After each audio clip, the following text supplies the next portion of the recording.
صاحب ہمارے ساتھ موجود تھے. اور ناظرین یہاں پر ایک عام خبر سے آپ کو آگاہ کریں. اسلام آباد سے ڈسٹرکٹ اینڈ سیشن کورس میں کم سن بچی رضوانہ تشدد کیس. عدالت نے ملزم سومیہ عاصم کی درخواست ضمانت بعد از گرفتاری مسترد کر دی. جوڈیشل مجسٹریٹ شائستہ کنڈی نے سومیہ عاصم کی درخواست ضمانت پر محفوظ فیصلہ سنا دیا ہے.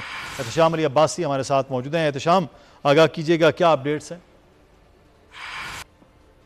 کم سن بچی رضوانہ تشدد کیس کی سماعت ہوئی ہے. عدالت نے ملزمہ سومیہ عاصم کی درخواست ضمانت بعد از گرفتاری مسترد کر دی.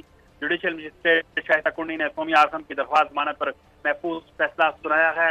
سومیہ عاصم اس وقت جیل میں ہیں اور آج ان کی ضمانت بعد از گرفتاری کی درخواست ان کے وکیل نے لگائی تھی. عدالت نے دلائل سنے. دونوں طرف سے دلائل سننے کے بعد عدالت نے سومیہ عاصم کی ضمانت بعد از گرفتاری مسترد کی ہے. اس کیس کو میڈیا نے بڑے اچھے سے ہائی لائٹ کیا تھا اور اس کے بعد جو اس میں بچی ہے اس کو کم سے کم اتنا انصاف ملا تھا کہ ملزمہ گرفتار ہو گئی تھی اور گرفتاری کے بعد ان کے جسمانی ریمانڈ کی جو سزا مسترد ہوئی تھی. لیکن آج یہ بڑی خبر ہے شائستہ کنڈی کی عدالت سے کہ ملزمہ کی جو درخواست ضمانت بعد از گرفتاری وہ خارج کر دی گئی ہے. اور اس میں آپ کو میں ایک اور چیز واضح کرتے چلوں کہ جو ملزمہ ہیں وہ ایک جج کی بیگم ہیں اور جو جنہوں نے کیس سنا وہ بھی ایک جج ہیں اور اسلام آباد کی ہی جج ہونے کے باوجود انہوں نے اپنے کولیگ کو یہ فیور نہیں دیا اور انصاف کرتے ہوئے اس بچی کے ساتھ آج جو ہے جو عورت ہے جس نے بچی پر تشدد کیا ہے اس کی ضمانت جو ہے وہ خارج کی ہے. اور اب جو ہے ان کے جو وکلا ہے ان کا یہ کہنا ہے کہ یہ عدالت جانب سے ایک بڑا انصاف ملا ہے اور وہاں پر اس بچی کی والدہ بھی موجود تھی جو کہ ابدیدہ ہو گئی.